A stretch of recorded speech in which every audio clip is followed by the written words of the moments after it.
Welcome back to the Weber State Democrats Podcast. We have some very special guests from the Young Americans for Freedom joining us today. I thought it would be valuable to bring together, I guess you could consider the leading liberal and conservative groups on campus, to address some of the disagreements that have come to the forefront, especially in light of recent events. We'll be discussing trans rights. So to start off, how about you guys just introduce yourselves, just maybe a little bit about, you guys' organization and anything like that. I'm Jered Caldwell. I'm the founder and chairman of the Young Americans for Freedom chapter at Weber State University here. And we're just a conservative political club. We do a lot of conservative activism through tabling, hosting speakers like Ben Shapiro, Michael Knowles, Dinesh D'Souza, and others. And we do like debates and activism projects and other fun get-together stuff too. I'm Kalijah Robinson. I just try to help Jered and support him with whatever he needs because we have a lot of the same beliefs, and I like what he's doing with the club, and so I kind of just want to join him in whatever help he needs me to do. So maybe you guys could just introduce yourselves. I'm Tessie Violent. I use she, her pronouns. I publicly speak, publicly activize, an activist, and I would call myself Democratic Socialist. Hey, my name is Mert. Most people call me Matt because it's hard to pronounce for Americans.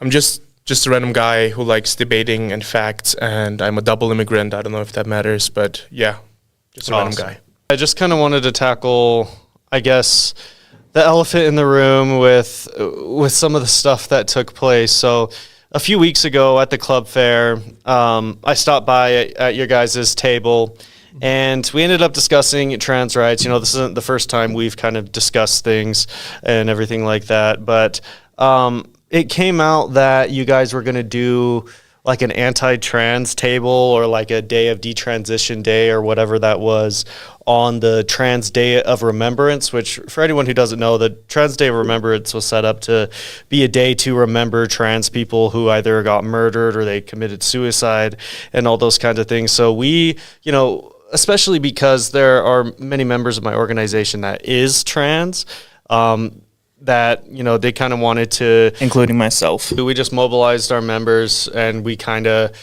set up like a counter protest to that and that sort of thing. So I just kind of wanted to ask, like, why did you choose that particular day to do like the day of detransition? And, do you have any regrets of doing that? What do you just think in hindsight about that decision, and would you do anything differently, going forward? Personally, I don't think I would do anything differently. I just chose that particular day because it's kind of an important day for the left, that they like to talk about trans rights and transgenderism and all. So I figured it would be kind of our way to like counter the narrative, so to speak, and kind of share the stories of people who were either transitioned as children or transitioned as adults. Share their stories, share how they regret it, share a lot of data from sites like Do No Harm that show how prominent this is around the country, and even share data from, I believe it was Grandview Research, to show like how profitable this industry is too, and so forth. Yeah, can I ask you a question? Sure, what's up? Awesome. So you were talking about people who detransition. Why? Do you think it's a big group of trans people? Do you have any numbers on that? I don't know how many, but well, I can tell you it is between 0.2 and 0.3%, and gender reassignment surgery has the lowest regret rate of any surgery, if under 1%. Does that change your opinions at all?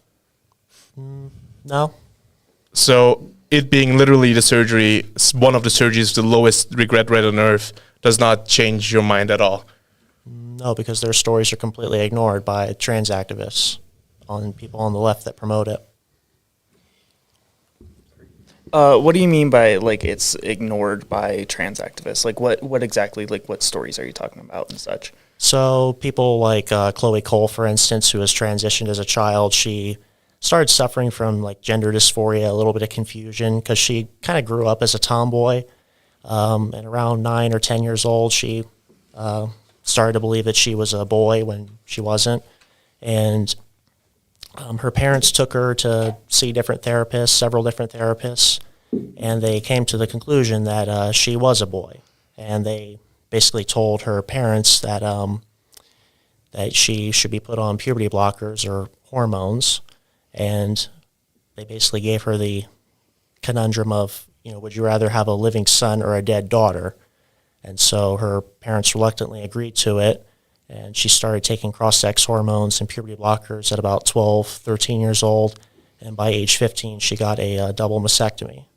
And by 16, going on 17 or so, I believe, that's when she started to regret it, and started to kind of take like estrogen and other feminine hormones to try and reverse some of it. So you talk about like hormones and surgeries and such, and my bad. I thought you were trying to show it. My bad. You talk about like gender hormones and surgery and such, and being a trans person myself, I know firsthand transitioning full on. I also know firsthand detransitioning due to not having enough money for medical care, and also being forcibly taken off my meds due to insurance and such.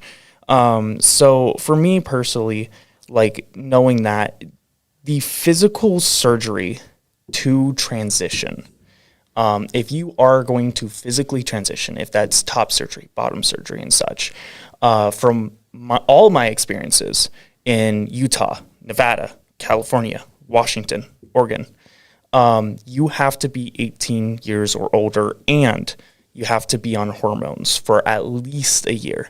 And I can say firsthand, after even 6 months on hormones, you start to see differences. You start to feel changes, and you start to realize if this is right or wrong for you. Now, obviously, trans people, some of them regret it. Some of them regret the surgery. Some of them regret hormones. I know personally a couple people who thought that's what they wanted, stopped, and then were really happy. For me, myself, though, I want those hormones, I want those surgeries, and I'm not able to get them. And it has definitely put a detriment on my mental health. And that's not only just from me, like saying like, oh, my mental health is bad. You could talk to my therapist who has identified that I have gender dysphoria, and it has worsened my mental health. It has caused problems with my bipolar and such. And when I was on hormones, we saw a increase in my happiness levels. We saw a decrease in my mood swings, being on bipolar and stuff like that, being bipolar and stuff like that.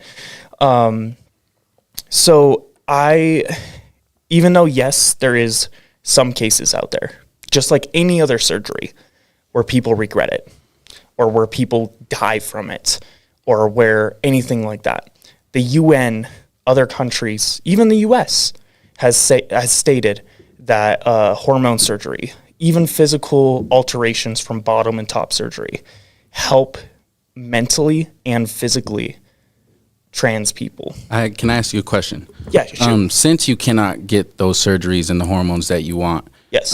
Have you sought out other alternatives to help with your mental health besides trying to get the hormones or the surgeries? 100%. And I'm not even talking medication, because bipolar medication is very, very finicky, especially for me being type 2. So I have to resort to, other things, exercise, nature, walks, eating better, everything like that. And again, therapy is number one, highly recommended for everyone. I'm in therapy. If you can talk about your feelings, it's amazing, and they recommend you skills and coping skills from like DMT and a bunch of other things. I can say that it has helped my mental health. However, therapy, even my therapists have said that gender therapy or, hormones and stuff like that helped me significantly more than what any other bipolar med has, any more, exercise has, anything like that. Even though, yes, it has helped, it's only a drop in the bucket from when I was on hormones and when I was actually transitioning. Even though I was being hated on from the general public, and the general public really disliked, how I looked, who I was, just because I looked a little bit different. I felt like I was truly myself for the first time in my life, and I had that ripped away from me. So, even though therapy helps, hormones helped me way more than anything I could ever imagine. Yeah, thanks for sharing, Tessie. So we're talking about detransitioners and the total number being 0.3, 0.2%. And out of those people, only 15.9% said they detransitioned because of an internal driving factor. Most people detransition because of financial needs. They can't afford to continue transitioning. Most people transition because they get harassed at school by their family and they don't get the support system. So the real number is even way lower. It is genuinely incredible how little people regret such huge surgeries. Nose jobs have higher regret rate. Mandatory, even people needing to get an amputation for certain medical conditions, higher regret rate. Heart surgeries, higher regret rate, which are life-saving. So out of all the medical procedures a human can go through, statistically speaking, if you look at the facts from American Psychological Association, American Medical Association, American Psychoanalytic Association, Human Rights Campaign, American Academy of Pediatrics, no matter where you look at, it is a surgery that has the least amount of bad outcome over the biggest amount of population who need it. Like for trans people, this surgery is not only life-saving, it has one of the lowest regret rates of any surgery any human can go through. So I've brought this question up to a couple people in your guys' organization. Just taking that basis of your argument there, just because it is less than 1%, do we have to negate those? Just a second. Because also I just brought this on the same basis, the number or percentage of trans people that there are is also very substantially low. Would we negate them as well just because that number is low? Just taking the same basis of your argument and applying it there. You mean negating their existence because they're low? Is that what you're... Is that what you are trying to do with the percentages that you have there based upon that? I don't think this is analogous. We can talk about humans have 5 fingers on average, right? And then let's say 0.001% of humans have 6 fingers on average on one of their hands. That does not mean that those people But what are you exist. trying to say with your argument? That's what I'm saying. I'm trying to say that people talk about transitioning and the bad outcomes, and I'm just saying that does not align with reality and the statistics. I will also say this, I don't think that we're trying to negate the fact that some people do detransition, if that's be forcibly or due to their own decision. I don't think that we're trying to ignore that. I don't think we're trying to push that away. However, the majority of trans people and the statistics that he stated shows clear evidence that it does help people. And for those people who do detransition, there is options out there. And I've seen firsthand, even for my own self, being forced to detransition due to money and stuff like that. It is not dangerous. It doesn't kill us. And there is a correct way about going about it that helps you detransition without killing you. I hear a lot of, on the right side, seeing news reports and stuff like that saying that detransitioning is deadly and that it's irreversible and stuff like that, when it's just completely wrong. And from my own personal experience, I've transitioned on hormones to the point where, not to get too graphic here, but, your penis stops working and, I've gone back and it, comes back full, just the way as it was. So your sperm count and everything has been accounted for and it's returned to its base level from before? Yes. So when you mentioned detransitioning back due to insurance and all, do you mean that you are now prescribed testosterone to reverse those effects of those hormones? Or no, because my testosterone rates came back just as much. Because once you hit a certain age, testosterone blockers, they can only do so much. So even if I was to transition again today, they would put me on testosterone blockers, they put me on estrogen and stuff like that. Once you stop taking those, it just comes back. And from my experience, I have recovered fully, and there is a way to go about it where you can do it very healthy and where you come back 100% full without even needing to take testosterone, without even needing, because my body naturally produces it. And obviously, transitioning, once you get far enough into the transition, your body stops producing it. But just like you said, where it's like giving testosterone to people who are wanting to detransition, their body will readjust and get that hormone back pumping and stuff. It's honestly, from my experience, it's way safer than what I've seen people talk about and stuff. And even in the trans community, like once you get to a certain level, yes, it can be dangerous, but that's if you do not follow what is prescribed and how to go about it. There is safe ways to go about it. So, and that's really all we were trying to do that day, is show awareness to that. Sorry, just had a brain fart there. No, you're good. You're good. Show awareness to, no matter how small or whatever, that amount of people who do have problems with health or mental issues or anything like that. That's all we were trying to do that day as well. Well, and if I may, I mean, I just kind of wanted to jump in and say, like, yes, it is very true. We shouldn't negate those who regret transitioning, just like how I'd say we shouldn't negate, like, the women who regret having an abortion, for example. But then again, of course, we wouldn't say that abortion is immoral or that transitioning is inherently immoral or that it shouldn't exist, which I think that sort of thing was I think it was thrown around in some of the discussions I've had with some of you guys' members, was just that transgenderism literally shouldn't exist. None of these surgeries should take place. Even, when you go past the fact that it basically never happens to minors, and there's some argument about 6 times in the United States that have been confirmed out of a country of over 380 million people. That's actually not true. Source? Do no harm. They compiled a list of data based on insurance claims. Do no harm. That is actually, where's my post-it?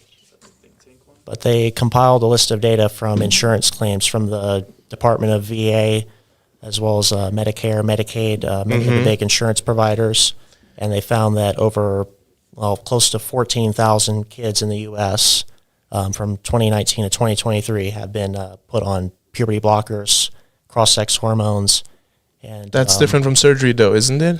Well, there's that many, about 8,000, 8,500 or so were put on those puberty blockers, cross-sex hormones, and then about close to 6,000 were given top surgeries or bottom surgeries in some cases. See, I don't even oppose transgenderism in a whole. It's more of just the children with me, younger than 18, and then also really just the physical surgeries. Not saying that anybody shouldn't be able to get them. I just want everybody to be very sure that that's what they want, and very informative. Do your research and all that. Make sure that you know that that is what you want. You spoke of going through the hormones, and that's like your testing period, kind of. If I'm not putting words in your mouth, but just kind of like that. But yeah, I don't know where I was going with that, but that's kind of. Do you know about the negative effects of hormone blockers? Could you enlighten me? Well, it sterilizes you, for one thing. That's not true. It is largely true, yes. If you go into puberty later, which during puberty you mature, and if you delay that, you're not sterilized. You just become later realized, I guess. Like, you just become... But puberty isn't something that you can pause, though. Yes, we can delay it with puberty blockers. That does not work. That's not how the human body works. Yes, it literally You cannot is. just pause your development. Well, that's kind of what happens with a lot of kids, and this has been happening for decades, who have early onset puberty, and then they have negative effects from that. Like, they start having sexual desires for the other, the opposite sex in their class, and when they're not having those kinds of feelings, they have physiological changes they're not seeing in other people. So then they are often given the puberty blockers and that sort of thing, for the same very reason that people with gender dysphoria are given, the puberty blockers. But like we're saying, I mean, we can go into how many specifically numbers it is. For me, it's just that in severe cases of gender dysphoria, it has been proven that gender-affirming care is the most effective treatment at preventing suicide. So I just don't fully understand how you guys would try to justify, I guess, taking that away. And I kind of want you guys to be clear about what your position is. Do you think that, and it's okay if you guys have, a different position on this. Yeah. I mean, if you just say, like, what do you think should be allowed or legal, or are you guys making any statement about the legality of it? Yeah. And also, like, let's be honest here, because hormone therapy and such, because that's why I was on and stuff, isn't only for transgender people. For you guys to say that it's it harms transgender people and stuff, and this is kind of where we are wanting to know your stance on it and stuff, because there is several women out there, cis hetero women, who are on hormones because they need it to live. Same as males. There's several males on testosterone because they need it to live. And if you negate people needing that to live, then you're also negating trans people from getting that gender therapy and hormone therapy for them to live. For people who are on hormones today and are on it for months and years, and you can be on it for 20 years. You need those hormones. It's not like if you just take it away, it's going to kill people. And that's not only trans people, but you're also going to be killing cis people, people who are women and females. And that's I feel like that's part of the reason that we want to know your guys' stance, because it is, if you take this away, it's a deadly thing. Well, there's a bit of a difference between taking away those drugs or hormones from somebody who say physically needs it, like their body physically needs it because they say a woman cannot produce estrogen naturally and she needs it, or say a guy who is young, like 21 years old, and cannot produce an adequate enough amount of testosterone naturally and he needs it. What's the difference between that and a trans person? Because in regards to the trans person, their identity that they have about themselves is false. Like a woman who thinks that she's a guy and that she needs to be put on testosterone and all that. It's not based on reality. She's not a guy. She can't be a guy. So, sorry if I can. Okay. I mean, so we disagree with the idea that, and we talked about this a little bit, when I came up to your guys' table, about how it seems like you guys kind of just reject this sort of sociological definition of gender, where it's basically just whatever someone identifies as, if they feel like they are a girl, they feel like they're a boy, feel like they're non-binary, feel like they're whatever, and that kind of thing. And that's kind of like a socially constructed, type thing. And it seems like you guys just reject that. But we don't even necessarily have to get into that yet. I don't even really reject it or negate it in any type of way. If you can be who you want to be, for me personally, I kind of just said my stance a couple minutes ago, but like I said, my stance is more of just like the physical surgeries in children and then mostly just information wise for other people who are able.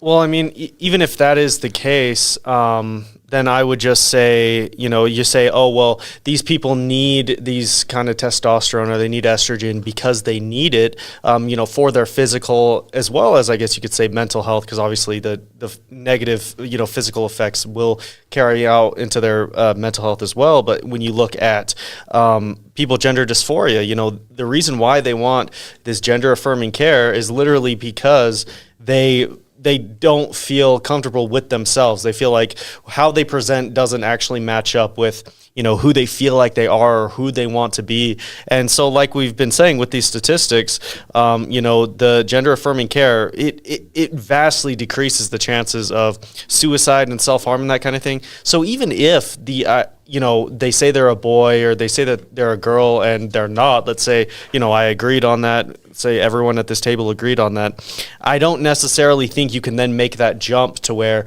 no, we should absolutely not give this, treatment to, minors or, just any trans person, because I think you would see them committing suicide. So do you think it's more important to, I guess, be factually correct and you're a boy or you're a girl? Do you think it's more important to do that, or do you think it's more important to actually save lives and give, I guess, what would be essential health care for their outcomes? Well, as far as that goes, for one thing, you want to be honest and upfront with people, and there's no good that can come from lying to a girl, say, even if she's like a 20-year-old girl who's confused about her identity and she thinks that she's a guy. And convincing her, or, I guess affirming her confusion about her own identity and who she really is. And it's worth it to just be like, okay, like that's not true, and it's just not. I'm just saying, I can make the argument that all kids don't feel themselves. Me growing up myself, personally, I had a lot of time trying to find myself and who I was growing up, especially in a damaged home. Mm-hmm. But there are other ways and stuff except for gender affirming care. I feel like personally, this is my stance, that shouldn't even be something for the kids to make a decision on. They shouldn't be having sex. So why are we trying to change their sex? And then also, I'm spacing on the study that they said it was, but Judge Sotomayor, she just stated a couple, days or weeks ago that the study said that transgenderism and hormones for children has no effect on the suicidal rate. That's not true. That is true. She said it came out of her mouth. I watched it. Well, I said it's not true. It came out of my mouth. You heard it. She argued it. It is true. Well, there's yours? Yes, you want them? I got a bunch of them. Let's start by just socially transitioning without any hormones included, right? Just for children.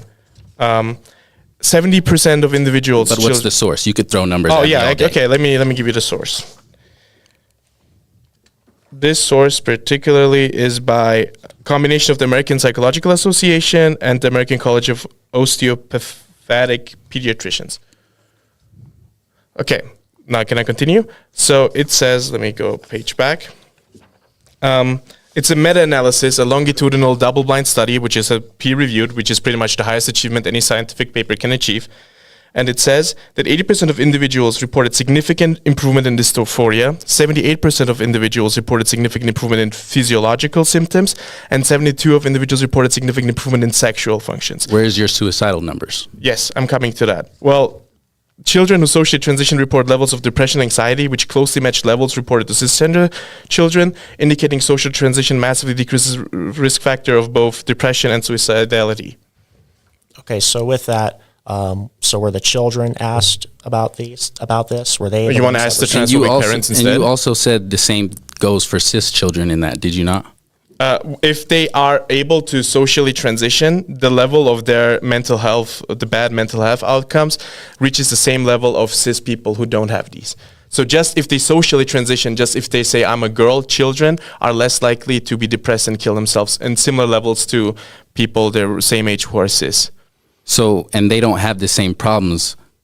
Are we going to just start throwing hormones at these kids so they don't have depression? There's no hormones. It's just depression and suicidality. I'm arguing transgenderism and hormones. That's what she said. She said that the study shows that the kids that have went through that have not shown any change in suicidal rate. There's been no change. Yeah, and there's no data at all for long-term studies with trans kids, because we only just started doing this a few years ago. These kids are being experimented on. Well, the only thing with that is with medical care, I mean, it's always, we don't have these long-term outcomes, and guys might have some opinions about this, but that's what they said with the COVID vaccines and that sort of thing, that, we're just guinea pigs and that sort of thing. But you give care based on the evidence available. If we just waited until we had 50 years of data before treating people, it's like many of the diseases throughout history that has just ripped through our human populations, it would have just been allowed to just kill so many of us if we didn't rely on the care we had. And I'll also say, I guess, kind of what you said about why are they transitioning, with sex, like they don't even have sex and that sort of thing. It's like, yeah, they don't, but that's not the point of it. The point is, what do they require to actually not kill themselves and to have better mental health outcomes? The point is that thought wouldn't even been put into children's brains without the adults doing it. That's my point. My point is that shouldn't have even been introduced to back to that. children. I just skipped a page. We have a Pediatrics Association of America, which is a longitudinal study on the effectiveness of puberty suppression and sex realignment surgery. The hormones you're talking about, right? Puberty suppression. Unambiguously positive results. Results indicate puberty suppression support of medical professionals. have marked beneficial outcomes to trans individuals' mental health and productivity throughout their lives. Is that children? Well, you don't give puberty I'm talking about children. You don't give puberty suppressors to we're people arguing who... something really No, we're different, not. basically. Puberty suppressors I'm talking are given about to the children. My statement was about Sotomayor's remark on the children studies that they have done for children who are on hormone blockers and have been transgender. And if you would listen, it says puberty suppression, which is something you don't give to people who've already gone through puberty, which means you give it to people who are about to go to puberty, which are children. Right? You wouldn't take puberty blockers because I assume you've already gone through your puberty, right? Yeah. So the effectiveness of puberty suppression on trans individuals has a unambiguously positive result and beneficial outcomes not only to their mental health but also the productivity in their life. Suicide, though. What about suicide? That was my argument. My point is suicide. Well, do you think mental health is related to suicide? Yes, but not all. Not all. There is so many escapes, and it is a very rich tapestry of mental health. It is very rich. And suicide does not come from all forms of mental health. Well, that's what negative mental health outcomes eventually lead to. I think not all, though. I think what is the percent? I don't know it personally. If you had it, what is it? Well, I think when you say that this improves mental health outcomes, I think it's pretty much baked in there that it will decrease the risk of suicide because that's probably the most negative mental health. What do you say to them possibly just asking these people right after they've had the surgery, or they're already happy about it because they just got what they wanted or they thought they wanted? Like I said, it was a longitudinal study, which means that's not what they're doing. Also, I would like to say, you're saying that there's not statistics on the suicide with children, right? I didn't say there wasn't any. I said that they haven't improved. They haven't improved. Okay. Do you think that maybe they haven't improved because they're alive? And because they're not recording it anymore because they are alive? No, this study was recently done. Recently done? Yes. I'm spacing on the study. No, you're good. You're good. So, yeah, I obviously don't know the study, and that's why I'm like kind of curious about it and stuff. And I'm trying to follow your logic here. I'm trying to understand. So, like... Yeah, well, I was reading about... I was reading about this... Damn, I'm really trying to think of what it is. Okay. And sorry, and is it okay if I talk to Jered real quick? Yeah. Like I want to give you that time so you could think about the study and everything. And then you said that it only came out like a couple years ago that trans surgeries and trans hormones were in existence. Am I incorrect, or am I putting anything in your mouth? No, you're pretty much correct. Yeah, it's very, very recent phenomenon. It's not like we've been doing this for half a century or even 20 years. I mean, we're talking within the last 8 to 10 years we started to do this. The first recorded trans hormone and surgery dates all the way back to 1966. However, there was also surgeries going even farther back, and then socially people transitioning even farther back. All the way back in 600 BC, there was a transgender prostitute who was in recorded history for sleeping with nobles and such. And, saying that it's only existed for a couple years and then, like, it's a phenomenon that's only existed for a couple years. I've existed for 21 years, and I've known since I was a kid. I also know that there was trans surgeries, trans hormones, happening when I was a kid to adults, because you have to be 18 in all the states I've been in to get any surgeries or even hormones. And then also, like, even for that, I read books about transgender people that was, even before me. And there was also, Stonewall, the riot for, pride and everything like that, began by a trans person of color. And, like, for you to say that it's a phenomenon that's only happened, like, within a couple years, like, my claim is that it's a phenomenon that's only started happening within the last 8 to 10 years or so, to children specifically. Like, transgender surgeries have been going on, since like the 60s or so. Yeah. Fair amount of time on adults, but on children, we only just started doing these, puberty blockers, cross-sex hormones, and top or bottom surgery. Yeah, I got a question. Do you think medical malpractice happens in every single field of medicine? Yeah, I would say so. So if we look at the medical malpractice, and I'm not saying it never happens. I actually agree with you guys here. I think sometimes a little fast tracking does happen, right? We can agree sometimes with heart surgeries, knee surgeries, sometimes people just fast track, especially COVID vaccines. yeah, whatever. Let's not get into that code, but whatever you want to say, sometimes fast tracking does happen and sometimes people do suffer. But overall, if you look at knee or heart surgeries, right, we look at the amount of people who take those surgeries and their lives get saved and they have a happy outcome. And then we'll also look at the amount of people who suffer from that, right? And the higher the number of suffering is, the more we need to gatekeep that. Like I said, the amount of suffering is the lowest out of any surgery we have. So it feels like a house is burning right next to you, but you're concentrating on the flower that's burning in your garden, right? First of all. And second of all, I came back to what you said. I just have a lot of studies, so it took me a while, about suicidality. Hold on. So if the house is burnt, never mind. I'm not even going to get into that analogy. Yeah. Anyways, so strong parental support, access to gender-affirming care decreases the likelihood of suicide attempts within the past year from 57 to just 4%. What's the source? The source is the William Institute Law UCLA and coupled with the Trans Pulse Project, which is funded by Human Rights Campaign. That figures the Human Rights Campaign is a... Oh yeah, human rights, so trans- horrible, right? Well, the Human Rights Campaign, they're a transgender activist group that funds a lot of this stuff. I would say scientists who see the benefits. Would you say something that your boss wanted you to do to get your pay? Elaborate. They are funding that, right? Who's you said they? That? The Human Rights Campaign. Yeah, the Human Rights Campaign. They consist of trans activists, and they do a lot of transgender. And you activism. said they're funding that No, study. they worked with the study. They helped with surveying and stuff. But who funded it? You mentioned the UCLA. The study was conducted by UCLA with the support of. With the funding, so you said something about funding in there. That's what I'm. Did I? Oh yeah, my bad. There's Okay. nothing on funding in there. But do you get my point? That's what I'm asking. The overarching point. Yeah.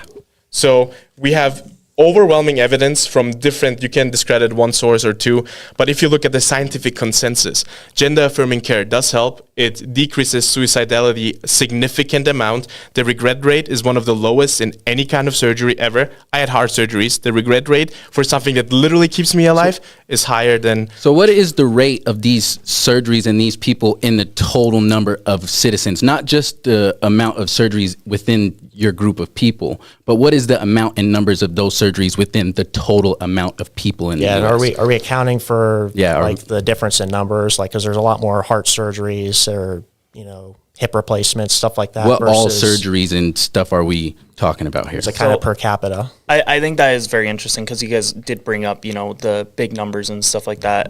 And I think it's very interesting because you even said like heart surgeries happen way more than trans surgeries and such. So why are we focusing on such a minuscule percentage of people? There is in the entire United States 1.4% of Americans identify as trans.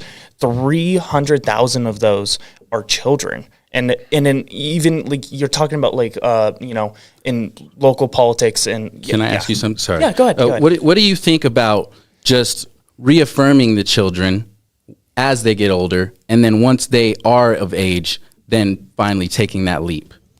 Are you wanting me to answer? Or do you, Either whoever wants to answer. I'm gonna let him answer, and then I'll say my piece on that. Well, I am also against people under the age of 18 undergoing surgeries. I'm against that, right? So for people who are very suicidal, we have two options. We give them gender-affirming care, right? Or they kill themselves. But what we have found, which is amazing, and there has been a lot of studies, like you said, hundreds of years, because we've been using suppressants for puberty for a long time. We have a tool where we don't have to have them have the surgery immediately before 18, right? We have a tool where they don't undergo male or female puberty, right? And then we wait until they're 18 to make that decision and then transition. But you guys are also against that. So what I'm hearing is you have gender dysphoria, your life quality suffers. Well, suck it up, buttercup. But we have alternatives that have very little risk. There's so much on puberty suppressants. Oh, dang, I just had a brain fart again. Sorry. What were you just saying? Because it'll... Well, I'm also against people underage having permanent surgery, but that's why I'm in favor of delaying their puberty and then let them decide. I mean, Sorry. I think there's just a fundamental disagreement overall as to, oh gosh, I'm sorry, I had a brain fart. Basically, whether or not this is like a physical problem, which you guys seem to be more in the camp that, yes, it's a problem with their body that doesn't align with, their views about themselves. Whereas, where we're coming from, we think that it's not a problem with their body. It's all in here. It's a problem with their mind. And then also it's a mental condition. And then also too, it just comes back to my point before of what if this problem or this this gender change wasn't even brought to the children as a problem, and we sought out what another problem or the real problem was to fix that, instead of just assuming that they need to change their gender. Or because my sisters, every single one of my sisters was a tomboy for at least 4 years. They were dating girls for at least 4 years. They cut their hair, they did all this and that, but now they have families, they have kids, they are women. Yeah, I want to address Jered's point. So it's not a different sort of opinion, right? You think it's a mental issue. Well, the American Psychological Association does not think it's a mental issue. They actually say that they're valid, have existed throughout history, and are subject to discrimination, and it is not a mental disorder. Same with the American Medical Association. Why is it but listed how in is the that DSM-5 as a medical illness then? Or It's not anymore. A and B, we can agree that medicine does have improves over time, right? It's like we called people who are on their periods women hysteric. That was like a term we used. It's not that anymore. And the more research we do, the more people actually transition, the more we can make it safer for them, and the more data we know, and the more we know it helps. I will also say this, personally, like transitioning and stuff like that. As a kid, they, with the actual like institute for therapy and everything like that, to like identify being transgender in children, you have to have 7 of the what's it called, the symptoms. You have to have 7 of the symptoms to even be diagnosed with having dysphoria as a kid, versus as an adult you only have to have 2 to be diagnosed. Do they outline that it could be dysphoria to the children before they give them the 7 checkpoints, I guess you could say? Most of the time, the children have to come forth to the therapist. However, sometimes the therapists do say that they may believe that it could be gender dysphoria. But in my own experience and stuff, and also with my friends' experience, our experiences are very much written off, because as kids, we are exploring our bodies, we're exploring, gender therapy, hormones. Not gender therapy, but like, what our gender is, and especially like if you're in therapy and stuff, you're seeing who you are. And like, if you're a tomboy, they're going to say, hey, you're feeling like you don't belong in your body, such like that. Is it body dysmorphia or is it body dysphoria? And that's the big thing that I keep hearing from my therapists and everything like that. Is, you're trying to identify if this is dysphoria, if it's dysmorphia, if it's depression, is it because you don't feel like you belong and such like that? Because you have to qualify for 7 of those symptoms to even be considered for hormones at all. And then not only that, the parents can easily deny giving those children hormones, same as the therapist can deny giving those children hormones if they feel like it is dangerous. The children themselves have the right to deny the medication. But if the children and the parents and the doctor all think that it's okay for hormones in children, I think that I 100% support that. Same as like medication, with ADHD meds.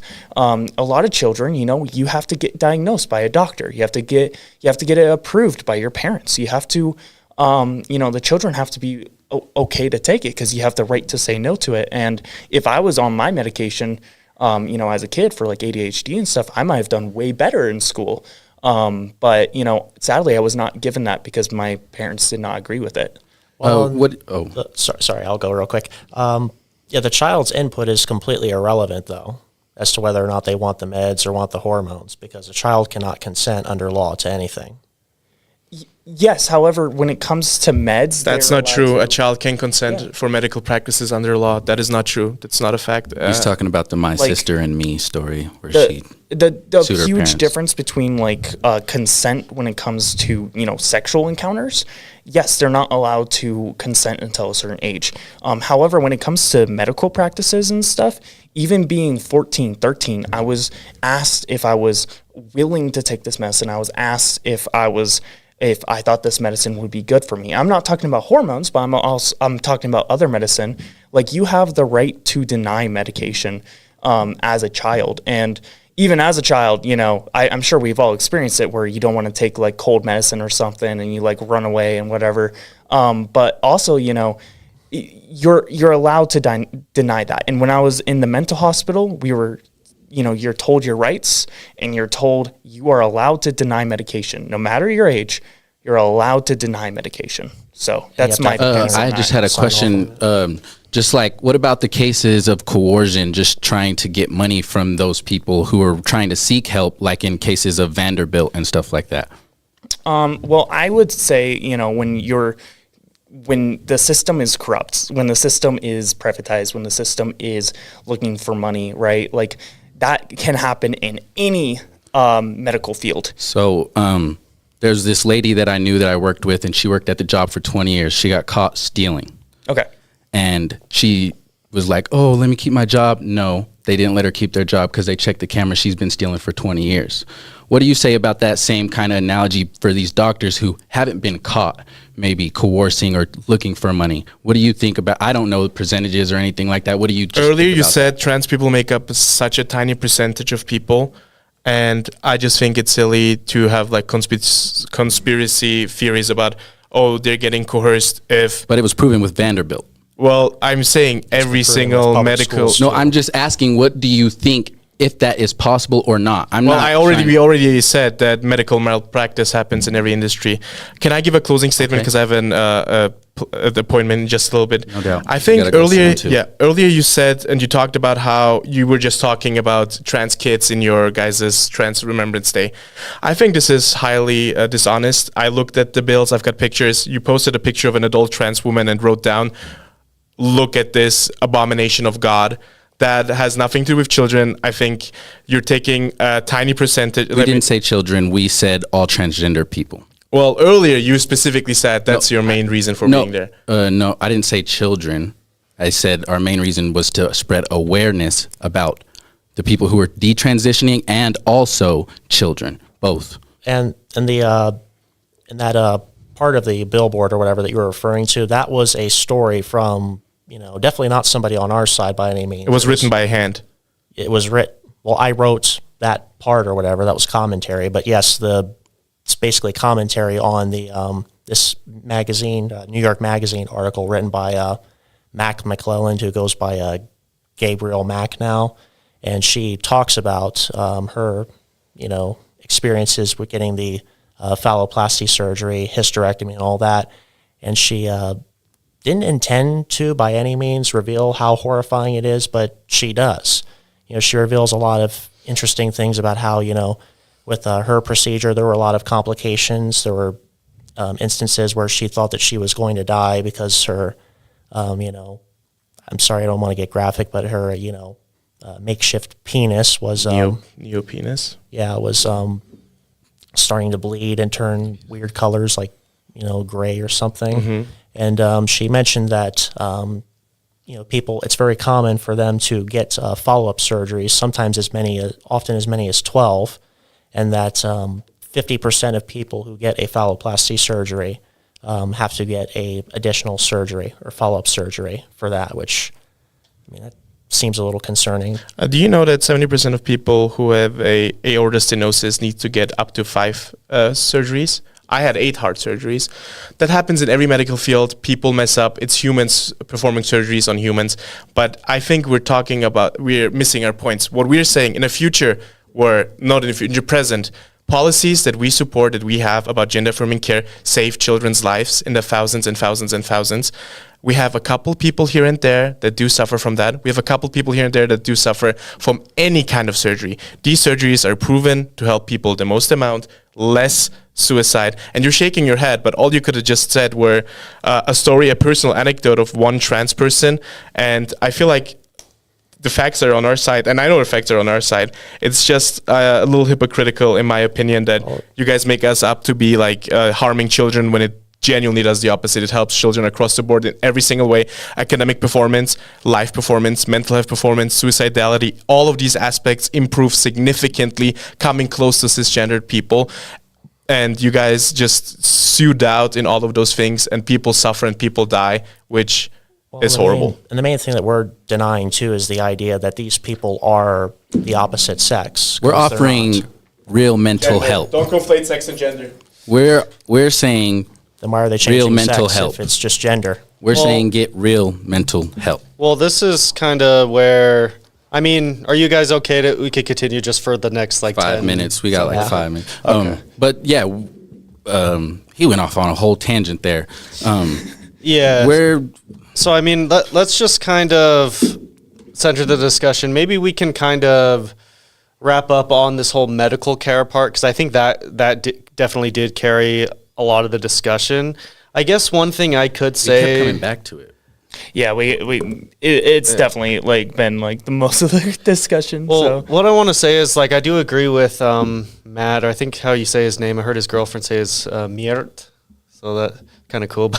But yeah, I mean, he's bringing up all that stuff, and I think that is very true, and that kind of thing. I think that the heart of the discussion, if we could convince you guys that, you know, and this is why I asked this in the beginning, that so the gender affirming care, if it does help, you know, these children and just these, you know, adults, it helps their mental health outcomes. It helps prevent suicide, helps prevent self-harm and all these sorts of things, you know, then it really does seem like a no-brainer that we should allow them to get these things. And one thing I will say as well is I think it's kind of contradictory, because y'all will say things like, oh yeah, kids shouldn't be getting these surgeries and that kind of thing.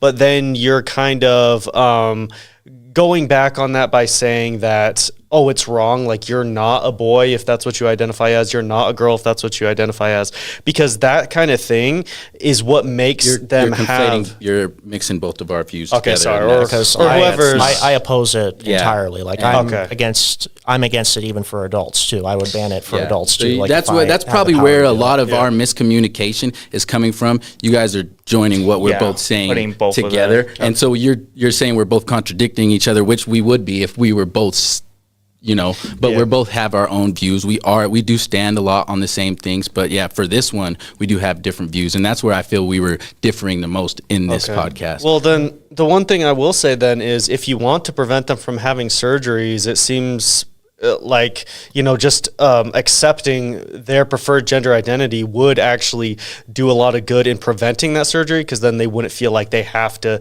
pass as a boy. That's what I said. I asked him earlier if we should just, if he believes that we could just reaffirm the children until they are of age. And I think that is preferable. I think we'd agree on that and that a lot of leftists would. They would think it's preferable for no surgery to take place and for us to just accept them as trans. And I think that would prevent surgeries. What problem would you have with that? I would have a problem with it because at the end of the day, you're still lying to them about who they really are. You know, so a boy cannot become a girl at all. Like, it's literally impossible to do. So I just kind of wanted to dig into that. So it's kind of...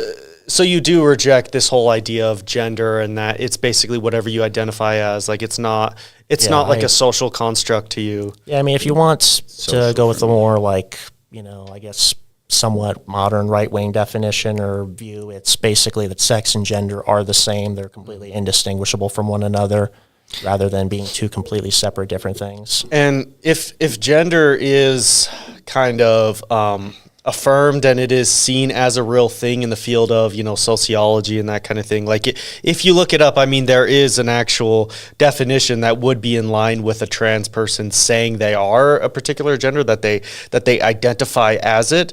I mean, if you're going to reject that, I mean, what's the basis in not rejecting some other, like, you know, because a lot of things are constructs. I mean, technically, you know, beyond some, you know, racist thinkers. Our own moral beliefs. That's what it would be. Yeah. Jesus Christ for me.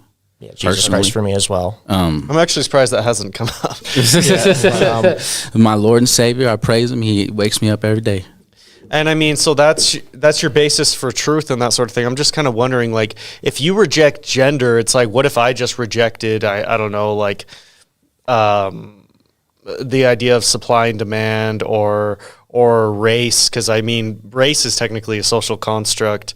I mean, there are differences in skin color, at least as far as appearance goes. But there's differences in how people identify. It's just what you ascribe that to be, that they would say that's gender. The difference would be the majority. The majority of what? I don't know what it is on who believes, but I think that it's like it lies in the majority of people, whether they're against or for it. So if you believe that we should believe the majority and not... No, I'm saying, like, what was your question again? So it's basically to Jered, why do you reject this idea of gender and that sort of thing? Are you saying, like, as far as which definition we should kind of select, like, if the majority of people think that gender No, I'm just saying, like, so you were trying, your analogy there, the most people would not agree with that person because that's not the truth. So I'm saying the truth would lie with the majority. I do not agree with what? What was your analogy again? I forgot it. That's why I'm kind of... all of us, I get that. Our brains are scrambled because it's finals. But, I mean, yeah, that's just what I was saying was I just don't see a basis in rejecting this idea of gender. It's kind of like you could reject any sort of definition or term from any sort of... That's what it was, yeah. And the rest of the world won't exactly see it that way because the rest of the world knows the truth. You could see it that way. You could lie and... I'm not saying you guys do or anything. I'm just putting a dilemma or whatever out there. You could believe in one thing or you could be delusional about another thing. It doesn't mean that it's true or that the world is going to believe you as well. Like I said, I believe that the truth would lie with the majority in that circumstance. Well, I think if you guys are going to look at these, right-wing, think tanks for news outlets and stuff like that, and reject like scientific fact and stuff like that, is that not just the same thing of like rejecting that? You look at the APA, for example, which we cited in one of the studies there, and the APA offers a conflict of interest because they have a vested financial interest in having this social contagion spread. So it would be, think of it like this. If I were to develop a drug and then I fund... FDA pushes all of it. Yeah, and I run, and I do a study of my own. I'm the one that funds the study and basically leads the study. And I conclude that, this drug is effective at whatever it can be. It doesn't even have to be regarding the trans issue. It can be anything. That's a conflict of interest because I have a financial incentive for this study to align with what I want it to align with. So I think that's... And these people get rich doing this. I think that's very interesting. I think it's a good point that people do get rich off of, medical field, FDA, drugs, all that different jazz. But in other countries where it is more socialist, where it is more where your tax dollars fund medical care rather than privatized companies, we still see that transgender people exist, and we still see that hormones are pushed. And what about those changes in places like Europe that have been cutting off the ability to become transgender, and especially in children too? Well, the UK banned it recently. I don't know how recently it was, but they did ban all cross-sex hormones and surgeries for anyone under the age of 18. And I know most European countries, I think France included as well, have that restriction in many ways. That's already, just like Tessie was talking about, that's already kind of enforced that if you're under 18 you really can't get this surgery. I think in most places that is, except for in extreme cases of, I guess, gender dysphoria and that kind of thing. But what do you think though about those more socialist and liberal countries actually allowing people to do that and then drawing back on it after a while? What does that have? I am not 100% sure what the specifics of that were, or if it was because they were actually seeing, because I mean, I know, I don't either. I'm just asking you what you think about it. I will say straight up, because I've looked into it and stuff, you know, being trans myself and stuff, people who are trying to get gender therapy removed in these socialist countries are more conservative, and they fight for the conservative party.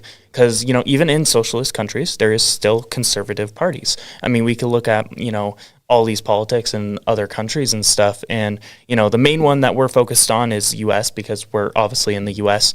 But you can look at other socialist countries that still have it, that are still, you know, support of gender hormones, because the Conservative Party is not pushing it.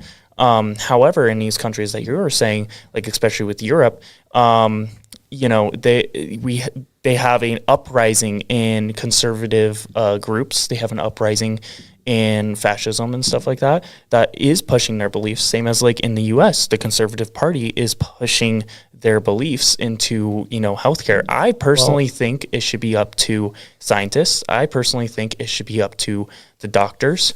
I don't think our hands in, you know, deciding whose gender or whose opinions are right and wrong should be in the hands of, you know, uneducated people. I think it should be in the hands of doctors, scientists, and they should be able to make the decision rather than my government saying that I should not be on hormones or that children should not be on hormones. What about people with a vested interest? Well, and I should clarify too that with my position on, you know, I mentioned them being having a financial incentive to do these surgeries.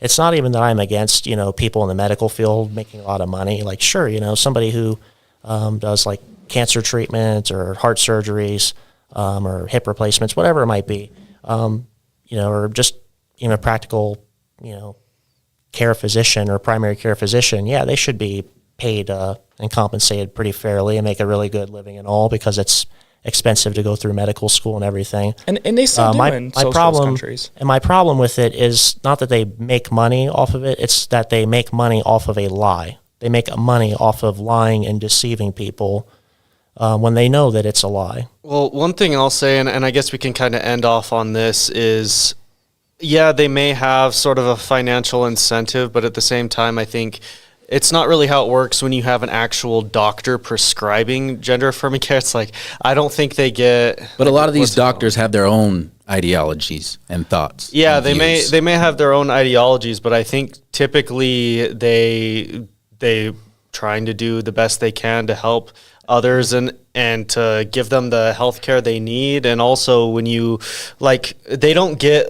I forget the name of it. Like, what's when you have sales and then you get, it's like commission. Whatever. Commission. Like I don't think that the doctors, they're like, oh, well, you can get all this, you know, this hormones and stuff. I'm going to get commission off that. So I don't think that it fully works. I mean, yes, when it comes to those funding the studies, yes, when it comes to those benefiting from the meds, but at the same time, you could just look at, like they said, I mean, the transgender people are such a small percentage of the population. If they wanted money, why wouldn't they focus on something that affects way more people, like particular stuff that affects men? Because they're able to do 12 surgeries on them. And because it's also a social contagion that we've seen increase 20-fold among people in our generation, among the most recent generation. Allowance socially has like it is spread like crazy throughout our society. The reason it's increasing, the reason that more people are coming out as trans is because they feel more safe to come out, because socially they are feeling safe to come out.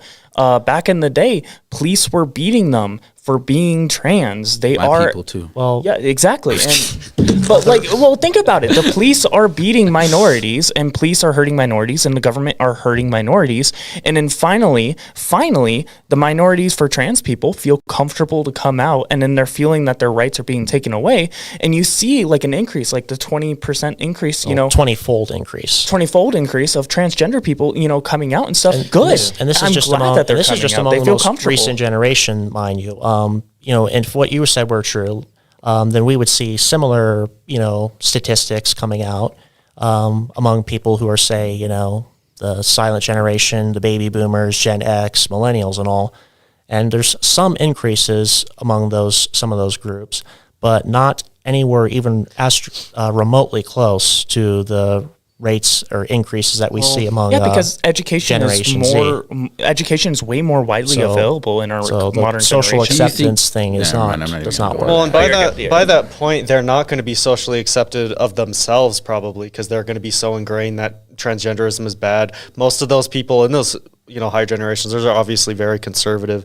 So I don't fully think that works. I do think that there is some truth in what both of y'all are saying, in that part of it's acceptance, part of it is kind of socially, a little bit socially manufactured. But I think as we have it now, it's like the cat's kind of out of the bag, where people know what transgenderism is, they know it's around, and that may make them kind of wonder, am I trans? And then maybe some of the children will say that, okay, I am. I think the solution to that isn't saying that's wrong and that's a lie. And we didn't, unfortunately, I kind of wanted to get more into like the philosophy behind it and like, the implications of rejecting gender, kind of like as you're doing. But I just think that the solution isn't kind of like, as Mert said, oh yeah, well, you have gender dysphoria, just kick rocks, you're a boy or whatever. I think it is gender affirming care that will have the best outcomes. And I think talking about truth and that kind of thing, you can do that, but at what cost? Have we studied these against, you guys are saying that it is the best for them, it is the best help. Have we studied this against other types of help? Yes. Well, and the problem too is that, we're not even saying that, these people who suffer from these conditions should just go and kick rocks or whatever, or deal with it themselves. Like, they should get, see therapists, get mental health treatment and all. But that therapist needs to be honest with them and not reinforce their, confused thoughts. Well, I mean, what if nothing seems to help, and it seems to just get worse every time they're kind of referred to as the gender they don't want to be, and that is kind of singled out as the issue? I mean, do you just want them to never delve into? No, and that was my other point too earlier. With the majority, there are people who aren't going to respect your beliefs and what you want. So is that still going to give you that fight or flight reaction into wanting to go into depression or wanting to go and kill yourself, because not everyone accepts you? Well, and that's just a fact of life too. I mean, you have to accept everyone. That some people are not going to accept you for who you are. And it's all of them coming down on them. I mean, like, you see the right wing kind of this, and I think this was actually a big reason not a lot of people saw coming for why Kamala lost, is there was all this messaging about Democrats are trying to make the men go into girls' bathrooms. They're trying to chop off your kids' genitals. They're trying to do all this sort of thing. And this kind of demonization of trans people, to where, it's not as simple as one person is like, oh, you're a man or whatever. It all contributes and it all leads to that. I personally hope. That is the official position of the Biden administration, though. Like, there's the Supreme Court case right now that they're arguing about. They're trying to stop the Tennessee ban from going into place. Where I got that study from. On gender affirming care for minors. On it.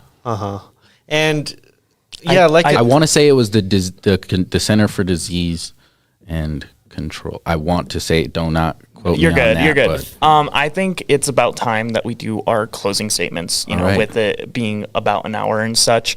15. Yeah, because we could just go back and forth like all day long. I want to give you guys time to do your closing statements, and then hopefully we could do closing statements as well. Is that okay with you guys? Sure. Yeah, go ahead. Do you want to start, or do you want me to? I'll go ahead. I just really don't even have a closing statement. I liked what we did here. It was fun. It was exciting. I learned some. I'm sure you guys learned some, even if it was just about us to each other personally. I love the energy in here. It's not hate. It's not any of that. I've had yet to have a debate on campus like this. Yeah, same here. But said a lot of my stances. Like I said, me and Jered don't agree on the one stance for transgenderism, but we do stand a lot on the same ideals. We're just trying to do right-wing, promote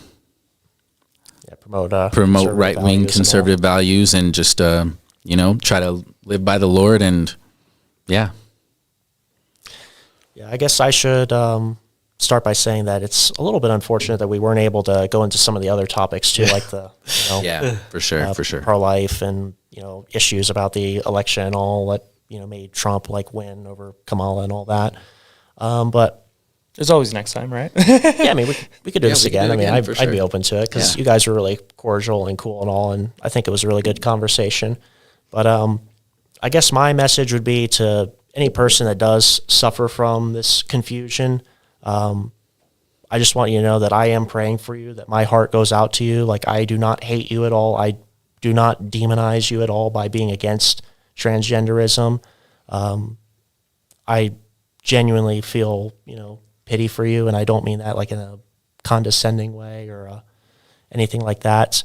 I hope that you can get the true help that you need from your loved ones who will be honest with you about who you really are. Like, if you're a girl who thinks that you're a boy or whatever, you really are a girl. You're not a boy. You can't become a boy. It's physically impossible, and vice versa. True. If you're a boy and you think you're a girl, you cannot become a girl. Biology is not something that you can manipulate or change like that. And that I hope that you discover the truth. I hope that you find faith in Jesus Christ and find your true identity in him and know that he loves you and gave his life on the cross for you, and that God loves you. Even if you do go through all these surgeries and all, God does not hate you. God will not condemn you. God will hold the people that lied to you, these doctors, quote unquote, who lied to you responsible, not you personally. Well, and if I can, I do agree. I wish we could have gotten into more. Kind of the reason why I kind of allowed it to happen is because I feel like there was a lot of good discussions going back and forth to the point where, like, we didn't even discuss all of the transgender issues. We just discussed, like, we didn't even go on the trans sports or anything. Yeah, we didn't even talk about, like, the sports or... We're against it.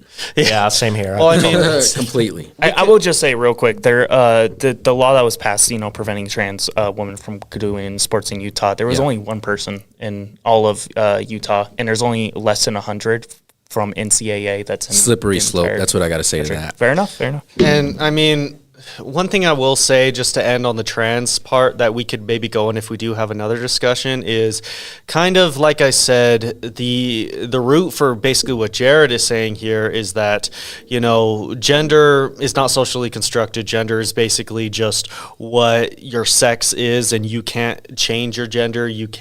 It's not based on what you identify as and that sort of thing. And basically what I would do, and this kind of informs my whole position, is when you look at what the definition of something is, what is true and that sort of thing, it all comes back to definitions. And I've found this out, I minor in philosophy. I've been really into philosophy even before I went to college, just in high school, just philosophy reading it. Is cool. Yeah. Especially Stoicism. And Nerds. No, I'm just kidding.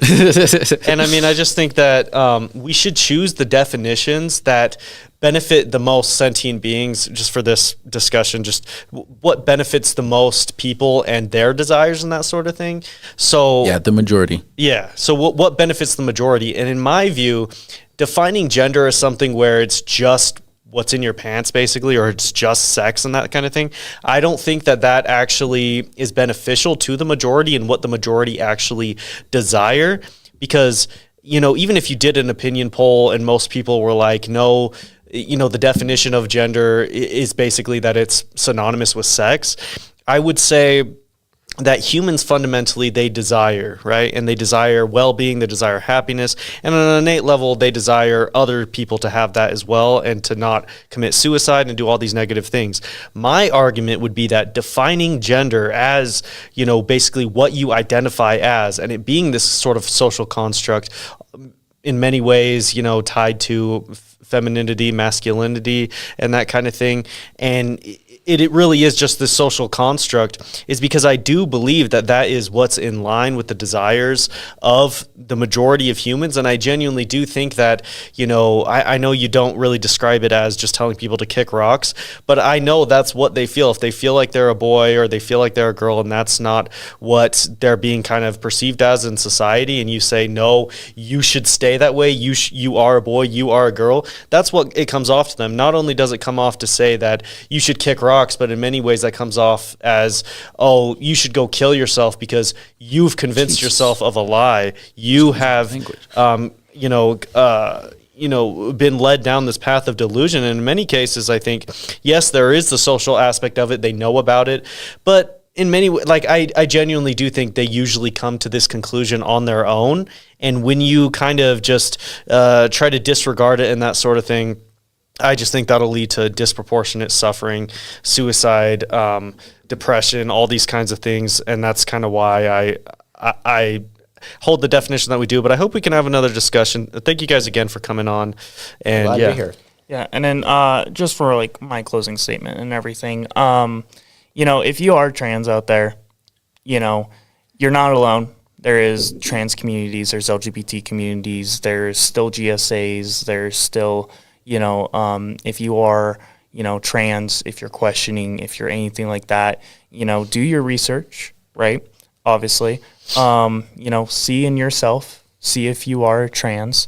And, if you believe that you are, then believe in that, believe in yourself. And on top of that, I personally believe that when it comes down to healthcare, it should be between the person and their healthcare provider. I don't think that government should have any involvement in that. And, when we're just talking about all these rights and stuff like that, human rights, I don't feel like should be politics. I honestly don't feel like this should even be a discussion as much as it has been, because there's plenty of unbiased information out there of saving people's lives, and even if this saves one person's life, I think we should try and help as many people as we can, and do your education. If you're very conservative. Look on the left side a little bit, look at scientific studies and stuff, do your research, see if, the places that you're getting your information from is credible. And I think, same with the left, look at the right, see if you're, if you have those differing views and stuff like that, and, do your research. That's all I can say, because unbiased education, I feel like, is how we change the world and how we avoid bigotry and how we avoid, hatred in this world and stuff. I think everyone should be educated, and, if you are trans and you're thinking about coming out, be safe, be as safe as you can, because, it's scary, and, you got to do what you got to do, and, try to find a community that supports you. That's all I got to say. All right, well, thanks for everyone for attending, and I hope we can do this again sometime.